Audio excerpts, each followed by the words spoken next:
Would everyone turn to Job chapter 24.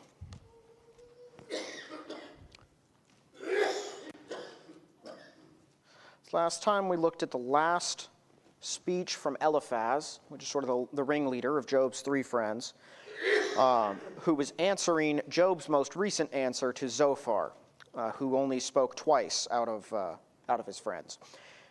Zophar was very aggressive, personally attacked Job, and Job responded by dismantling his arguments using logic and then mocking him at the end. This seemed to enrage Eliphaz because Job opened up the mockery to all of them near the end of his statements. And Eliphaz responded with a lot of direct, by-name accusations against Job that are founded on nothing but his own assertions, telling Job that he's done all sorts of wicked things with no proof, and then ending it with another call to repentance, as Eliphaz has done with every one of his speeches. We saw the first half of Job's answer to that, where he didn't really rebut what Eliphaz said right at the start, but instead he began bemoaning his strained relationship with the Lord. He misses the closeness that he once had with God. That's what we saw in the 17 verses of chapter 23. And he revealed that he is afraid of whatever lies ahead for him on earth. He wants his life to end because he doesn't know why God hasn't killed him yet. He doesn't see any path back from all this. And God won't, as far as he can tell, God's not talking to him, which means God doesn't have any use for him anymore, which means whatever reason he's being kept alive for isn't good. At least that's his assertion.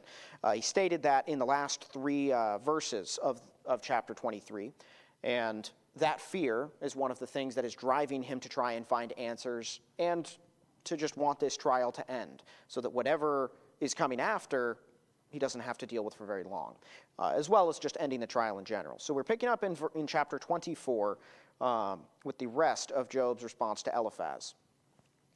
Why, seeing times are not hidden from the Almighty, do they that know him not see his days? So this is the beginning of his argument here now, that is a response to Eliphaz's, is a logical rebuttal. It's based in logic about the wicked people that Eliphaz and his friends have often stated get swiftly punished for their wicked crimes on earth. It's something that they have repeated throughout the entire book, and of course, it's not what we see on earth at all. We see evil people prosper all the time, and what we would call good people suffer at their hands and at their own hands all the time. And so that's really what the focus of this chapter is going to be. So what he means here is times are not hidden from the Almighty. That means nothing in the future is a secret to God. He already knows what's going to happen. We've all admitted that. Him and his friends have admitted that repeatedly. So knowing that that's true, why do those that know him not see his days? The his at the last part there, his days, is the people who don't see him. Those who don't know God continue to live and continue to act with evil actions upon the world. Why are they allowed to do that if the wicked are swiftly punished? Because God knows the future. Why would he allow that to come to pass if he punishes them all? Essentially, if you're going to believe that God is all good and that he is going to immediately punish people based on our perception of their wickedness, then why does he let them do the wicked thing before stopping them if he knows they're going to do the wicked thing? In the kingdom age, it seems that's how it's going to be. People are going to be punished before they're able to carry out their wickedness. Just when they plot it and intend to do it, they're going to be stopped. That's not how things function on earth right now, because God is merciful and long-suffering, and he gives people time. He doesn't come down on them with the hammer because he wants them to repent. And so that's really the heart of what Job is saying here. The logical part, if God is all good, then what he does to people cannot be what the friends have asserted. He cannot be harsh to what we would call the wicked, but when it's our own perception, when we're all wicked and we all deserve punishment. But if only the people that we decide we're going to call wicked, those are the ones that he punishes. That's how Job's friends have been acting throughout the whole book. So that's the central question of the rest of his statements here. Why, if God knows the future, are the wicked allowed to carry out their wicked acts, if what you say is true? So he continues now with a series of crimes that this hypothetical wicked man, or wicked men I should say, carry out. These are, of course, all things that actually happen, that he sees happen in their day, around them all the time. Some remove the landmarks, they violently take away flocks and feed thereof. They drive away the ass of the fatherless, they take the widow's ox for a pledge. They turn the needy out of the way, the poor of the earth hide themselves together. Behold, as wild asses in the desert go they forth to their work, rising betimes for a prey. The wilderness yieldeth food for them and for their children. They reap every one his corn in the field, and they gather the vintage of the wicked. These cause the naked to lodge without clothing, and they have no covering in the cold. They are wet with the showers of the mountains, and embrace the rock for want of a shelter. They pluck the fatherless from the breast, and take a pledge to the poor. They cause him to go naked without clothing, and they take away the sheaf from the hungry, which make oil within their walls, and tread their wine presses, and suffer thirst. Men groan from out of the city, and the soul of the wounded crieth out, yet God layeth not folly to them. So, some remove the landmarks, violently take away flocks, and feed thereof. So landmarks were the way that people would determine property lines. We sort of do it now, although we have... well, no, we don't really. We still use landmarks to determine farmland, but it was especially essential back in the day when you had large swaths of land that you would use for grazing. It still is in areas where there's a lot of cattle. Most people set up fences now to denote where the property is, although even those are often disputed. But back in the day, they didn't always set up fences in places. They would set up a landmark from here to there, and everything in between, and then from this side over is mine, and on the other side is yours. Well, if you were going to be a sneaky businessman, what you would do is just move that landmark and claim now that more of this land is yours. So they would do that. They'd drive off the flock, or they'd take it, and then they would use the land to graze their own flocks. It's very skeevy business practice. It's not a surprise at all that this was happening that early on in human civilization. This is one of the things that God ordered the people of Israel not to do, and the Proverbs specifically warned several times not to remove the landmarks that were set up in the past. That is, I believe there's application in other areas for our lives from those verses, but to the Jews at the time that it was given to, that was a thing that God saw important enough to tell them not to do repeatedly, because it's very easy for humans to fall into corrupt weights and measures, which is really what that is. You are claiming one thing in business when another is true, and that's really the essence of corrupt weights and measures, which God hates. It says, they drive away the ass of the fatherless, they take the widow's ox for a pledge. So now they're not simply taking advantage of other people's property. They're not just thieves and liars. Now they are also specifically targeting the helpless in their society. The fatherless and the widows are the two groups that God considers the poor that are helpless. There are also those who are lame or stricken with other diseases and ailments they can't do much, but those people are a minority. The main group in society that God considers the impoverished that need help are the fatherless and the widows. The older women who no longer have a husband, and the children who don't have a father to provide for them. Those are the people that God's people are supposed to go out of their way to help more often than anyone else. And those are the people that the wicked clearly prosper off of, because there's no one to come to their defense. If you move the landmarks and you take their grazing land, who are they going to call that's going to help them? They're going to have to go to someone else who's not related to them and hope that person wants to help them more than the other person who could probably pay them more, which is normally how that would go. They turn the needy out of the way, the poor of the earth hide themselves together. To turn the needy out of the way means to literally push them out of the road.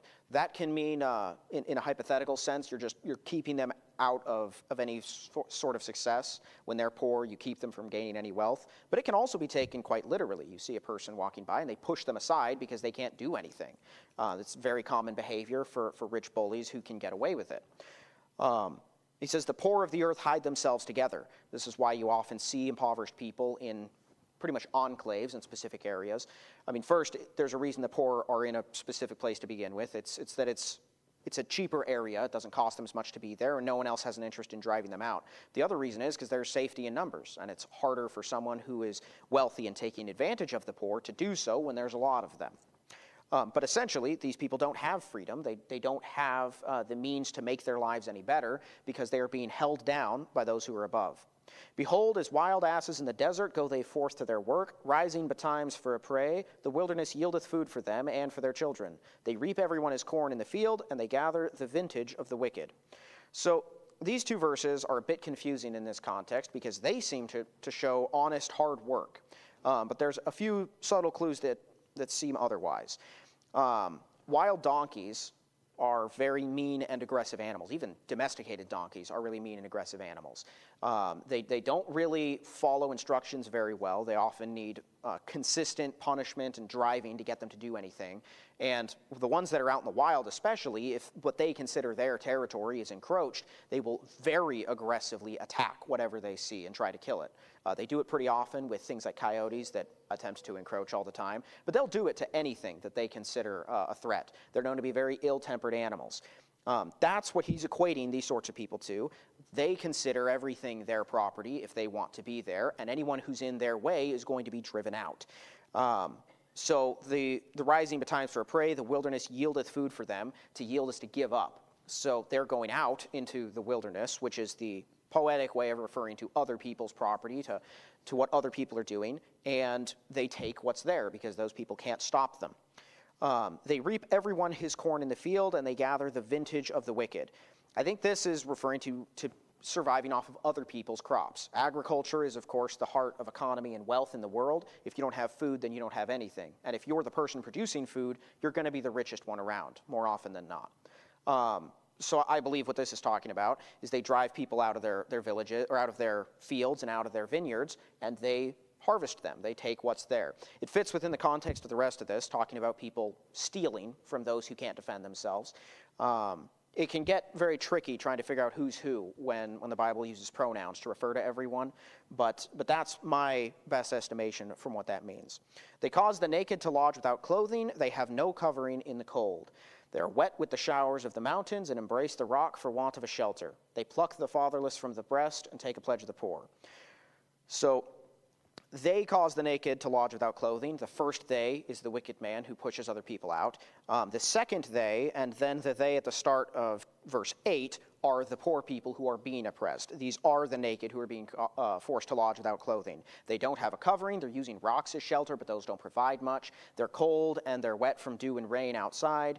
And then you have the fatherless, who are quite literally having food taken out of their mouths in verse 9.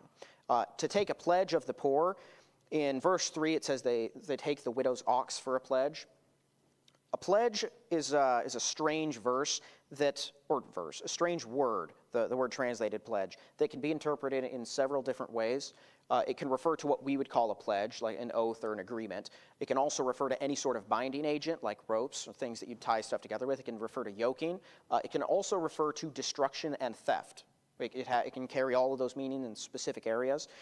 Verse 3, I think, was more general. Verse 9, I believe, when it says take a pledge of the poor, this is essentially indentured servitude. This is the same thing that Israel and especially Judah did that caused God to judge them so harshly and get them all removed out of their land. On top of worshiping idols and denying the law that he set forth, what the wealthy in their society were doing was forcing the poor to sign contracts they didn't want to, but they had no choice, or they would starve to death, and essentially enslaving them through those means, and then buying everything else from them that they couldn't afford to keep. I believe that's what that's talking about, because that practice is also as old as human society in cities, which Job is already in a city, so those have been around for a bit. They cause him to go naked without clothing, and they take away the sheaf from the hungry. So, start of verse 10, same as the ones before it. A sheaf is essentially a collection of grain. If you have a bundle of straw that you're going to go mill and turn into food, that's a sheaf. Even the poor, you'll see it in Israel, the Israelites were ordered not to glean their fields. That's because even the poor were allowed to go in and take some food. When you were a selfish and greedy businessman, a farmer, you wouldn't follow that rule. But even the ones who were merciful, which I imagine Job was, elsewhere in the world, they would also not glean their fields and their vineyards so that other people could come in, the poor could come in and get things. This was not an uncommon practice, but even if you weren't gleaning fields for your food, if you were poor, you probably still had to get food, which means you had to go to a market and buy it. You'd be carrying it anyway. The people that he is talking about, these wicked men, they would take the food right off the backs of the poor as they were trying to leave with it. He says, which make oil within their walls and tread their wine presses and suffer thirst. The end of verse 11 seems to contradict the first part. If they have oil and wine within their walls, then why are they thirsty? Well, if you look at how verse 10 ends, they take away the sheaf from the hungry, which make oil within their walls. So the person it's talking about is the hungry. The hungry ones who they are taking food from are also the ones making oil and making wine with the wine presses within the walls and houses of the wealthy. They have nowhere else to go, nowhere else to work, so they're forced to work for the people victimizing them. They are thirsting within the walls of the person's estate while producing luxury items for them. That's essentially what it's saying. Men groan from out of the city, and the soul of the wounded crieth out, yet God layeth not folly to them. So entire cities are groaning under this sort of pressure, under the wickedness of men. This is not a new phenomenon, people being oppressed by those who are wealthy and powerful. People whine about it and complain all the time today about it. It is an evil thing. We should work against it, but it's nothing new. This is what men have always done. This is not late-stage capitalism, like a lot of people will say. This is just human tyranny, and it always operates the exact same way. Job has pointed it out here. But the main thrust of his whole argument comes in verse 12. Men groan from out of the city. He's saying everyone knows these are major issues. Entire cities groan for it. If what you're saying is true, that the wicked are punished swiftly and the righteous are always vindicated fast, then why is it that entire cities are groaning under this sort of pressure? Why are these people allowed to keep getting away with it? He says, yet God layeth not folly to them. The them that God is not laying folly to are the wicked men. To lay folly to them can also mean to sow discord and trouble and chaos in their lives. He's not destroying them. He's allowing them to continue on in what they're doing while entire cities are groaning out in the same way. So essentially what he's pointed out here is that the wealthy and strong in their societies victimize the weak because the weak can't fight back. No one stops them, and God allows them to do it. If God's allowing them to do it, then that means the arguments that all of the friends before have made are completely wrong. Now he continues in verse 13. They are of those that rebel against the light. They know not the ways thereof, nor abide in the paths thereof. So rebelling against the light, this to me is a parallel with the fallen angels. They, of course, they were in the presence of God. God is light, 1 John tells us that, and they rebelled against him, and they were cast out for it.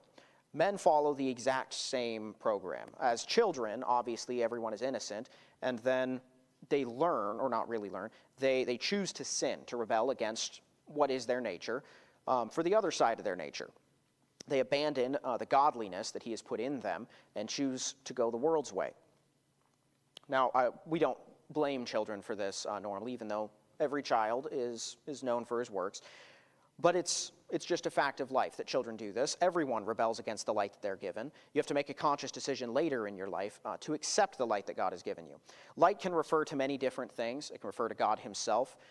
It can refer to Jesus, according to John 1. Jesus is the light of the world that lighteth every man. And in Romans 1 and 2, God talks about lighting men's eyes with the conscience and with creation.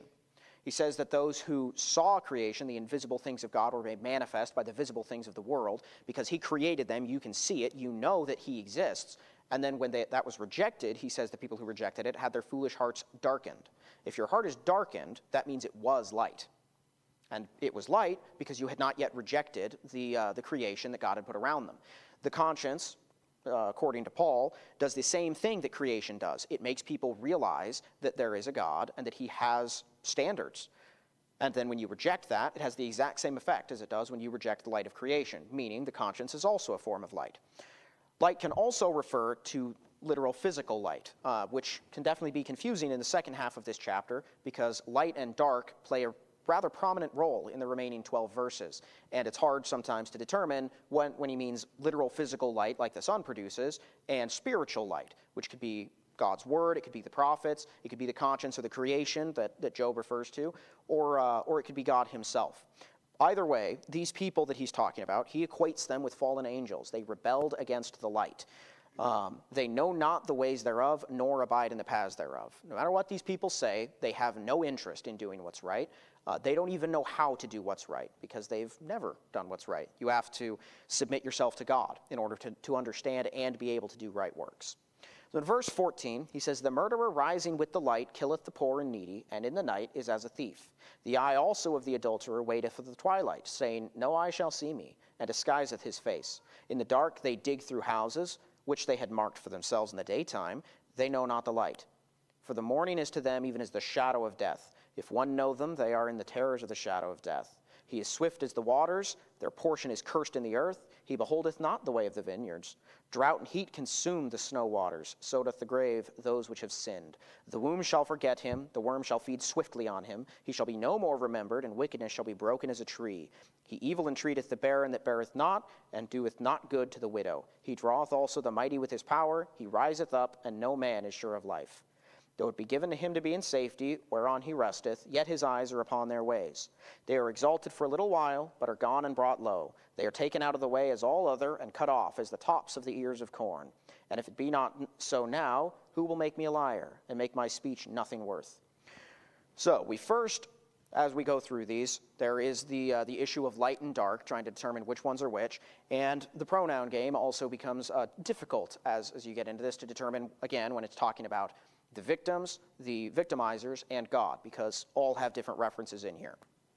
So in verse 14, the murderer rising with the light killeth the poor and needy, and in the night is as a thief. So the light in verse 14 is pretty clearly literal daylight. That's clear because of antithetical parallelism. The second half of the verse is talking about the night. The opposite of the night is the day.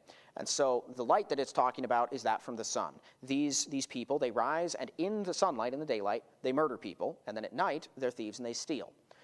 The people that he is talking about in this back half of the chapter are lowlifes. They're the thugs, the criminals in society. They're not the people who are on top of it, who are oppressing those underneath. They're the people on the bottom who are oppressing those that are next to them, which you see very often.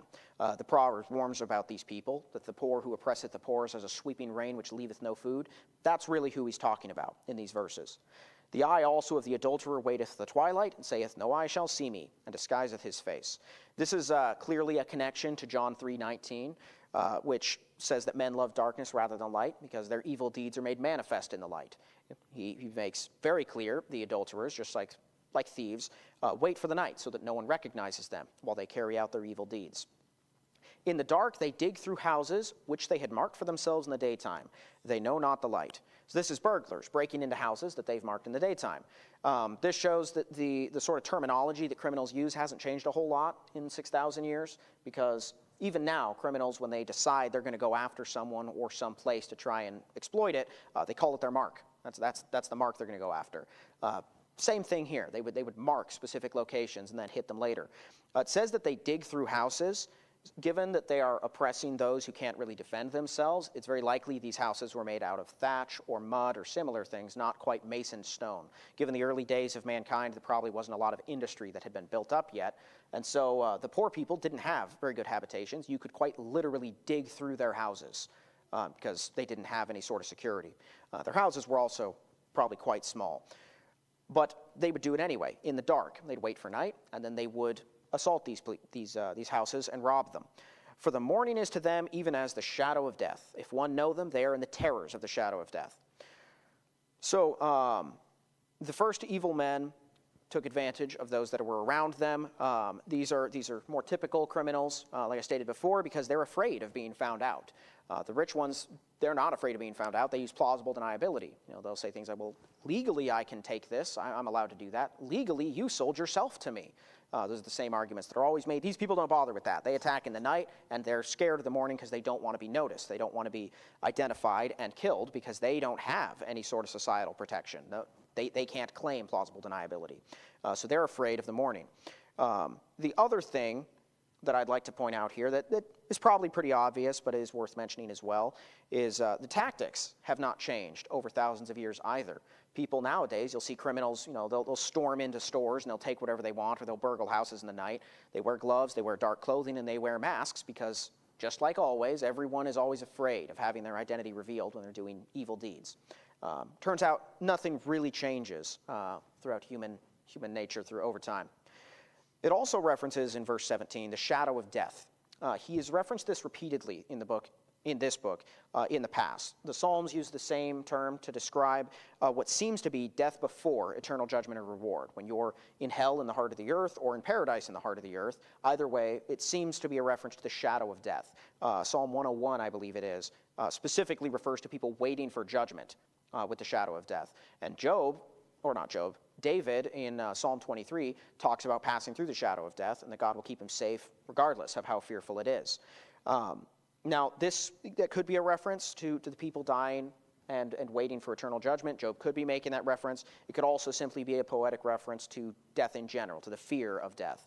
They feel death over them because they know if they get discovered, they're probably going to die. So the sun is to them like a grim reaper that's coming to get them, like a shadow of death. I can't say definitively which one it may be. In verse 18, he is swift as the waters, their portion is cursed in the earth, he beholdeth not the way of the vineyards. So the portion in the earth is cursed, he beholdeth not the way of the vineyards. He doesn't work with his hands in the ground. These thieves, they don't try to produce something out of the ground like those around them. They don't work in the fields or in the vineyards to make anything. They have no interest in that. No, instead, they train to become quick and speedy and careful, swift as the waters, so that no one can find them or catch them or notice them. They don't bother doing actual hard work. Their work is exploiting other people's work. Drought and heat consume the snow waters, so doth the grave those which have sinned. Pretty simply, everyone dies, just like the changing of the seasons, where the sun comes out and all the snow from the winter melts away. And then there's a drought that takes away all the water, so too does the grave consume everyone. No one escapes it, because all have sinned. Job has stated that before. The womb shall forget him, the worm shall feed sweetly on him. He shall be no more remembered, and wickedness shall be broken as a tree. So he's going to die, and no one's going to remember him. This is another reason that I believe this is pretty clearly talking about a low life versus someone who is in high society. The people who are powerful in life are remembered. I've pointed out people like Napoleon and Genghis Khan. There are many others, wicked, evil men who are still remembered today.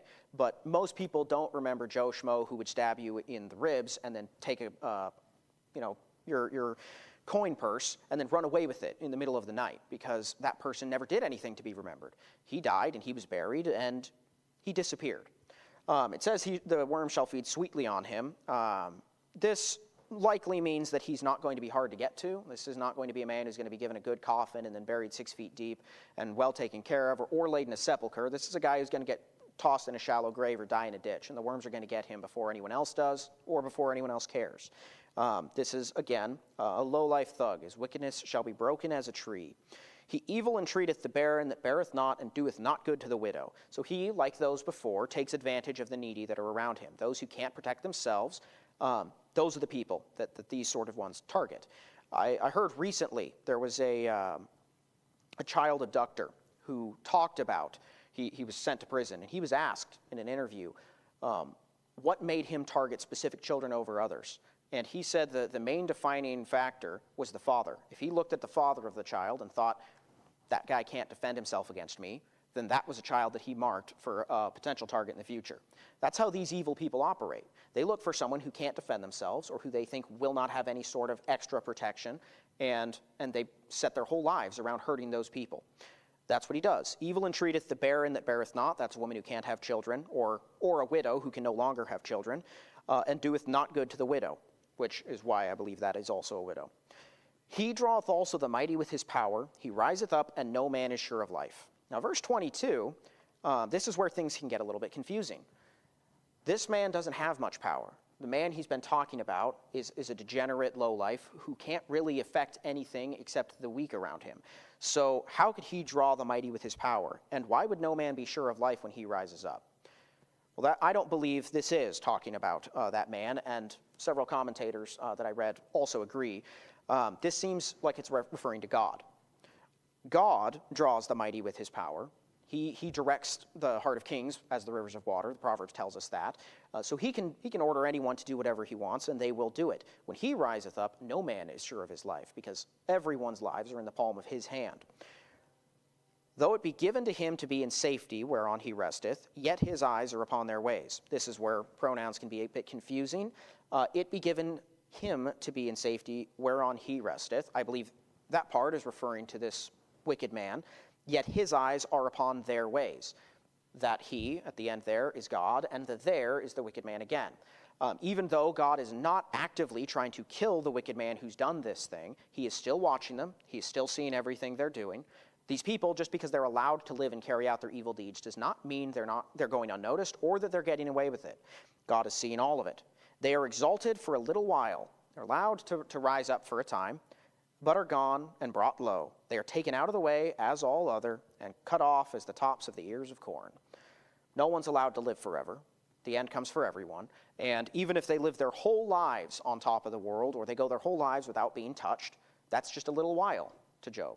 Because when scaled with eternity, what is this life? According to James, it's a vapor that appears for a short time and then vanishes away. Job understood that.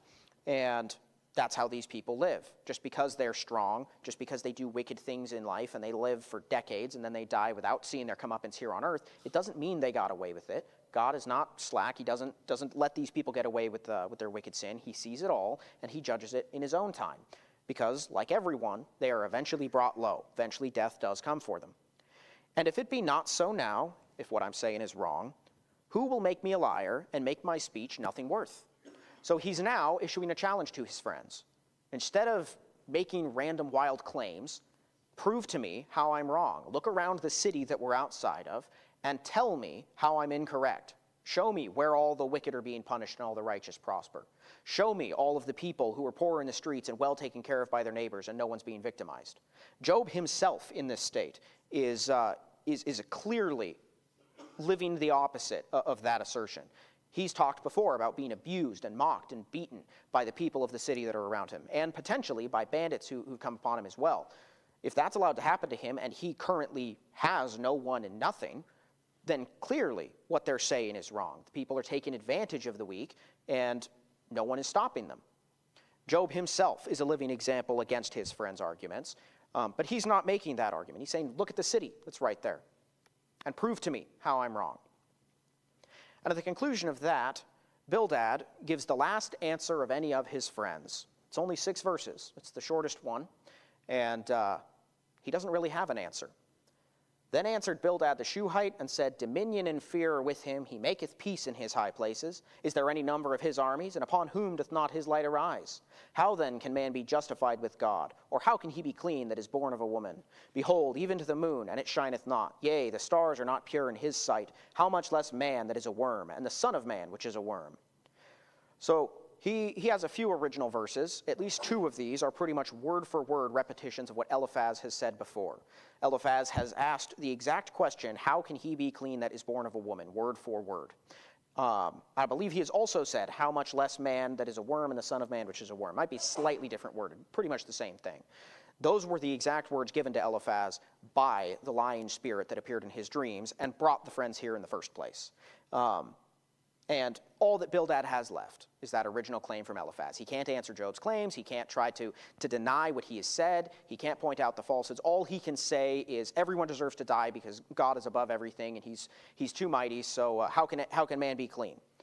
Now, this doesn't really help Bildad at all. He's not refuting any of Job's claims. All that he's really said by answering that is none of us have any hope and we're all going to die. That's essentially what those 6 verses lay out. Bildad is hanging his hopes on nothing. He believes that God is higher than everything, and because of that, all of mankind are worms and dust. Now again, this is contradictory to what he and his friends have said before. If all men are worms and all of them are dust, and everything they do is evil, because they're all born of other people, so they're all wicked, if that's true, then why would God punish some men one way and others a different way based on their actions on earth? Why would that be the sole defining factor of what makes someone righteous or wicked, is their actions? That's, again, that's Job's whole point. What Bildad has essentially done here is made Job's point in a much shorter, more succinct version. He has pointed out the flaws in his own argument, and that's the last statement that his friends have for him. We'll see at the end of, because Job, in response to that, gives a lengthy reply that goes on for more chapters than any other single discourse.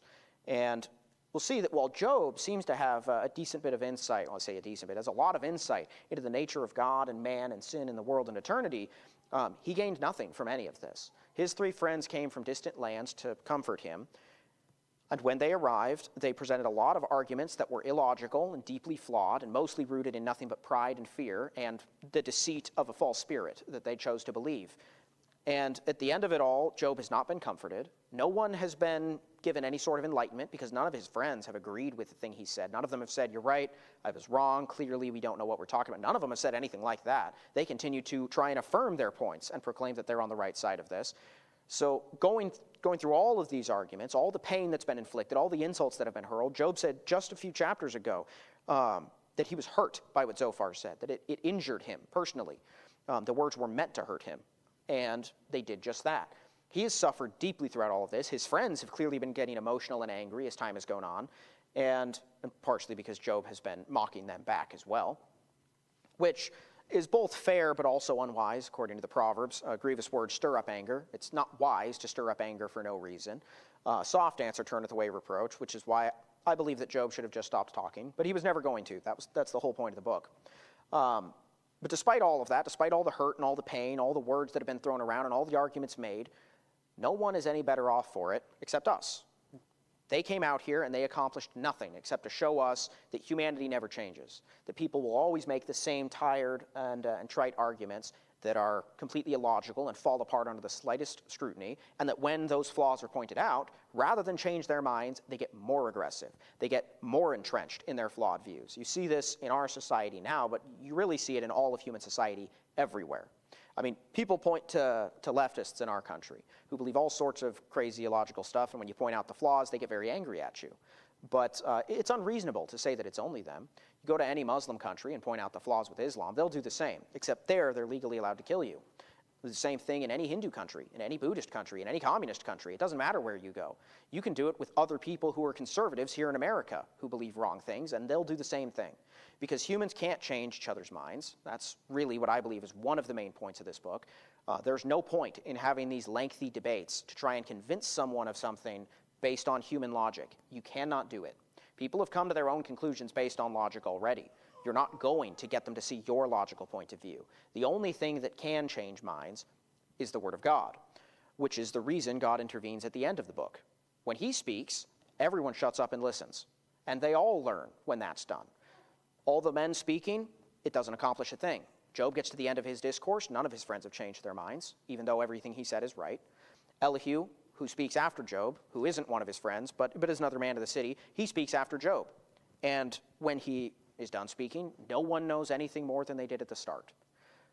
So the real point of this, of all of his friends speaking, the reason that it happened and it was penned down for us, is so that we can understand when other people say crazy and ridiculous things, including about us and attack us personally, there is no point in responding. There is no point in trying to make logical arguments with them. If you're on the internet, which I recommend you don't be on social media, and you interact with these sorts of people who make just outlandish and clearly wrong claims, don't try to talk people out of it. It's a waste of time for this very reason. They have arrived at their conclusions for a reason, and like with Job's friends, their reason was selfishness and pride and fear. When those are your reasons, logic doesn't matter.